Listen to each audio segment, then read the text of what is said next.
اخطر قرار ممكن تاخده السنه دي مش انك تتعلم مهاره جديده، اخطر قرار يا صديقي انك تختار مهاره غلط. ناس كتير في 2024 و2025 بالفعل اتعلموا مهارات كتير واشتغلوا عليها شهور، وبعد كده للاسف اكتشفوا ان هم مش قادرين يستفيدوا بيها، او المنافسه فيها بقت مرعبه وهم مش قادرين يواجهوا التنافس ده. فالنتيجه يا صديقي كانت احباط وشعور ان انت وقتك ضاع وان انت يعني بتضيع حياتك في الفاضي. فيا ترى بقى ازاي النهارده في 2026 ما تكررش الاخطاء اللي حصلت في 2024 و2025 من الناس التانية، وتقدر تختار النهارده مهاره مناسبه ليك وتقدر تستفيد بيها وتقدر تواكب بيها كل التنافس الموجود حواليك. هو ده يا صديقي بالظبط موضوع حلقه النهارده، واول حلقه معانا في السلسله الخاصه بالمهارات اللي انت هتحتاجها عشان تدخل سوق العمل. فلو عايز بقى تعرف اكتر يبقى لازم دلوقتي تصلي على النبي وتتابع الحلقه دي للنهايه.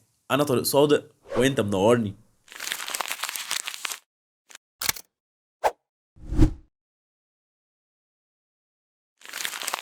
السلام عليكم ورحمة الله وبركاته، أهلا بيكم في فيديو جديد. معاكم طارق صادق. بفكركم إن إحنا في القناة بنقدم لك محتوى مفيد بشكل بسيط وخالي من كل الكلاكيع، فما تبخلش عليا باللايك الحلو بتاعك وكمان السبسكرايب. ويلا بينا يا صديقي ندخل على طول ونشوف إيه بقى حوار المهارات الخاصة ب 2026 والفترة اللي جاية دي. للاسف يا صديقي بيكون عندنا كده شويه معايير في اختيارنا بتودينا في داهيه، زي ان مثلا المهاره دي انا شفت صاحبي شغال فيها ومبسوط، او المهاره دي الناس بتقول كل اللي بيدخلها بيكسب منها فلوس، او المهاره دي انا شفت فيديو على اليوتيوب بيقول لك ان انت تبقى نايم كده على سريرك وبتكسب منها فلوس كتير قوي. انت هنا يا صديقي ما اخترتش مهاره حقيقيه تقدر تكسب منها، انت اخترت حلم ناس تانية وحياه ناس تانية وعايز تعكسها على حياتك. طب ما يمكن فعلا المهاره دي كويسه ومربحه وكله تمام، بس هو عنده الامكانيات اللي تناسب المهاره دي وانت ما عندكش الامكانيات دي. زمان يا صديقي الناس كانت تقول لك الجرافيك، المونتاج، البرمجه، الدروب شيبنج، المهارات دي اللي كان فاهم فيها قدر ينجح، واللي ما كانش فاهم فيها ودخل كده لمجرد ان الناس قالت يلا ده الترند الحلو، ده الحلو وده يلا بينا، ده اللي ما كملش 6 شهور وخرج من المجال خالص. وده لان المهاره المربحه صديقي مش معناها ان المهاره دي سهله. ما هو معلش مفيش حد هيبقى قاعد كده ومريح ظهره وبيجيب فلوس لغايه عنده وهو ما تعبش خالص في حياته. واي حد يقول لك غير كده بيضحك عليك. يعني النهارده اللي يجي يقول لك يلا تعالى مهاره سهله مش محتاجه مجهود مش محتاجه وقت مش محتاجه منك اي حاجه وهتكسبك الاف الدولارات، طب ما كنت تعملها انت وتوفر الفيديو اللي انت عامله ده واكسب منها انت. لكن لما تلاقي اللي بيكلمك ده بيقول لك لازم تتعب، لازم تعمل مجهود، لازم تفكر، تعرف يبقى في هنا احنا بنتكلم في حاجه حقيقيه مش مجرد ضحك على الناس. المرحلة اللي بعد كده يا صديقي أنا بسميها مرحلة الثلاث دوائر. الدايرة الأولى السوق عايز إيه، والدايرة الثانية أنت عندك أصلا قابلية لإيه، والدايرة الثالثة هل ليها مستقبل في 2026 وما هو قادم. نبدأ أول حاجة في الدايرة الأولى وهي يا صديقي السوق عايز إيه. ابدأ اسأل نفسك كده، هي الشركات الموجودة دلوقتي في سوق العمل طالبة ناس عاملة إزاي، وإيه المهارات فعلا المطلوبة. وده هتقدر تشوفه يا صديقي عن طريق إعلانات الوظائف، أو إنك تدخل لينكد إن وتبدأ تشوف مطلوب موظف مطلوب فيه 1 2 3 4. فأنت هنا عرفت ايه المهارات بجد اللي الشركات بتكون طالباها ومحتاجاها وعليها طلب كبير دلوقتي. وغير لينكد ان تقدر تدخل كمان على مواقع الخدمات المصغره زي خمسات، اب وورك، الحريفه وغيرهم كتير من المواقع التانية. هتلاقي برضو الناس بتطلب انا محتاج حد يا جماعه عنده المهاره الفلانيه عشان يعمل لي الحاجه دي وادي له عليها فلوس. فانا لو لفيت اللفه دي وشفت الكام موقع دول والكام منصه دول انا خلاص بقيت فاهم دلوقتي فعلا سوق العمل محتاج ايه. وقتها تبدا تلاقي ان في طلب عالي على شويه مجالات كده حوالينا. ابدا شوف بقى المجالات دي انت يناسبك فيهم ايه وايه الحاجه اللي انت عندك قابليه انك تتعلمها، وده اللي هيودينا للدايره الثانيه. بس معلش يعني قبل ما نروح للدايره الثانيه، هو انت نزلت اصلا عملت لايك عملت سبسكرايب شجعتني كده عشان بقول لك لسه ان احنا في اول حلقه في السلسله، شجعتني عشان اكمل في باقي السلسله؟ اعمل لايك واعمل سبسكرايب وانزل اكتب لي رقم 11 في التعليقات عشان اعرف مين صحابنا المركزين ومكملين الحلقه لغايه هنا ولسه عايزين يكملوا اكتر في حلقات تانية في السلسله دي. في الدايره التانية يا صديقي بكلمك عن انت عندك قابليه تتعلم ايه. وخلي بالك هنا انا مش بكلمك انت بتحب ايه، بقول لك عندك قابليه لايه. يعني في فرق ما بين ان المهاره دي حلوه وجميله وبسمسم وبسكر وانا حاببها، وفي فرق ما بين ان المهاره دي فعلا حقيقيه وواقعيه ومهمه في سوق العمل وانا اقدر استحملها 6 شهور وعندي الدافع اللي يخليني اتعلمها. فانا بدور دلوقتي على المهارات المطلوبه اللي انا عندي قابليه اتعلمها، مش لازم اللي انا شايف ان هي حلوه اتعلمها. لان يمكن لما انت تدخل المهاره دي اللي انت ما كنتش حاببها بس عندك قابليه تتعلمها تلاقي ان هي حلوه وجميله وتحبها وتلاقيها بسمسم برضه زي التانية. يعني انت دلوقتي طالب مثلا في كليه اداب، فانت بتحب التحليل، بتحب الفلسفه، بتحب اللغه، ما تروحش تدخل لي بقى في مجال يا صديقي له علاقه بالارقام والحسابات وتحليل البيانات، حاجه بعيده شويه عن المجال بتاعك. او انت النهارده شخص مبدع فنان رسام، عندك المهاره وعندك النظره الحلوه والالوان الجميله،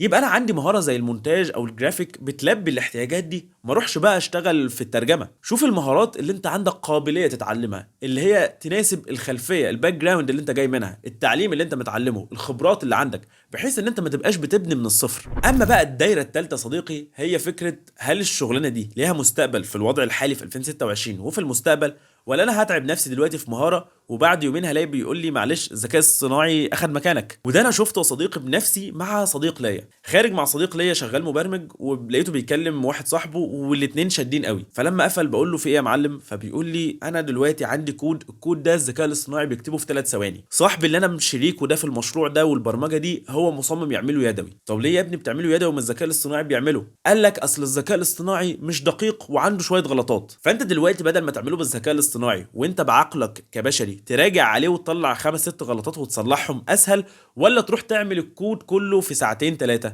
اكيد يا صديقي ان انا استخدم الذكاء الاصطناعي وبعد كده اعدل عليه في 5 دقائق 10 دقائق نص ساعه، احسن ما اعمل الكود كله في 3 4 ساعات. فالنهارده صديقي اللي بينشف عقله وعايز يمشي بالطريقه القديمه، انت يوم يومين هتلاقي الدنيا خلاص اتحدثت وبقى في ابديت جديد وانت خلاص اتمسحت وما بقتش مواكب للسوق. فدايما ابدا شوف السوق رايح على فين وابدا طور نفسك معاه. يعني مثلا انا النهارده شغال في مجال الجرافيك ديزاين، دلوقتي الذكاء الاصطناعي تقول له صمم لي حاجه بوستر مثلا شكل 1 2 3 هيصممه لك في ثواني. فهل انا كده تم استبدالي كجرافيك ديزاينر؟ لا طبعا. انا اعرف ناس كتير شغاله في المجال ده بتعمل الصور بالذكاء الاصطناعي، بعد كده تاخدها تدخلها على الفوتوشوب، تغير بقى في الوان، تشيل كلمه وتحط كلمه، تغير في رسمه، تضيف حته، تعمل لمسه كويسه. فهو مش بيعتمد بشكل كلي 100% على الذكاء الاصطناعي، وفي نفس الوقت مش بيلغي شخصيته، بيعتمد على فكره ان التصميم اتعمل جاهز فيلا بينا. في 2026 وفي المستقبل مطلوب منك يا صديقي تفهم الحياه الجديده اللي ظهرت علينا اللي هي الذكاء الاصطناعي، وتفهم ازاي تستغلها في شغلك وتخليها تساعدك وتسهل شغلك عليك، مش انك تخاف منها وتبعد عنها وتقول دي هتستبدلني، ده انا بروح في داهيه.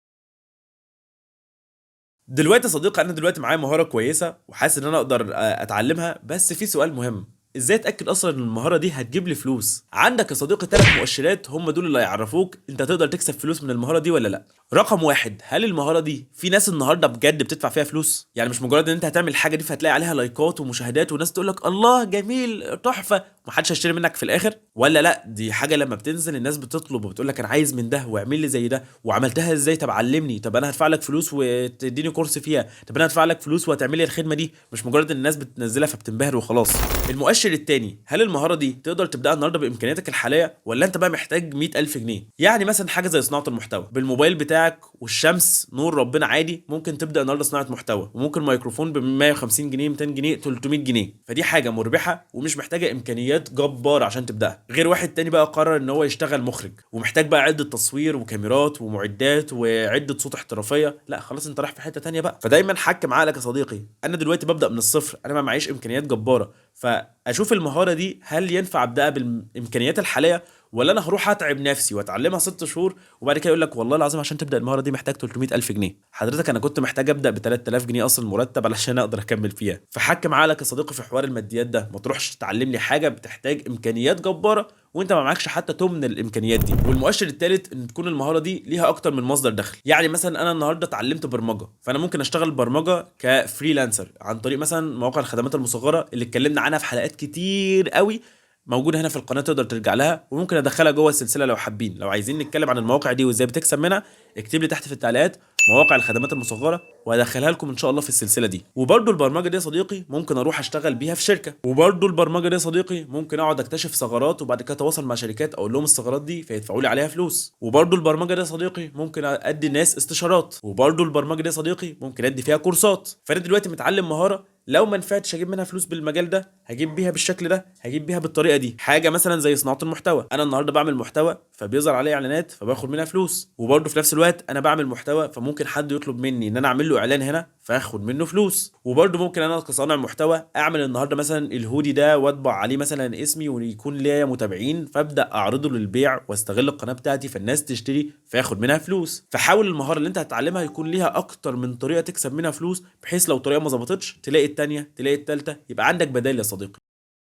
بكده يا صديقي اكون خلاص بدات معاكم السلسله دي بشكل رسمي، وهكون معاك ان شاء الله في السلسله دي لغايه ما توصل لانسب مهاره ليك وتقدر تكسب منها فلوس باذن الله، وتكون المهارات كلها تفتح لك ابواب في سوق العمل. في الحلقات الجايه بقى هنبدا نتعمق اكتر وندخل في الموضوع اكتر، فتاكد دلوقتي ان انت نزلت عملت لايك وعملت سبسكرايب عشان الجديد دايما مفيد. ولو كملت الحلقه للنهايه انزل اكتب لي تمت بحمد الله عشان اعرف مين صحابنا الابطال اللي كملوا الحلقه دي للاخر. وكالعاده يا صديقي، لو عندك اي سؤال او استفسار او حاجه عايزنا نضيفها في السلسله دي، اكتب لي تحت في التعليقات، وعناية الاتنين ليك يا صديقي. وفي النهايه اتمنى بجد تكون الحلقه دي لطيفه وخفيفه، تكون اتبسطتم واستفدتم. كان معاكم طارق صادق، والسلام عليكم ورحمه الله وبركاته.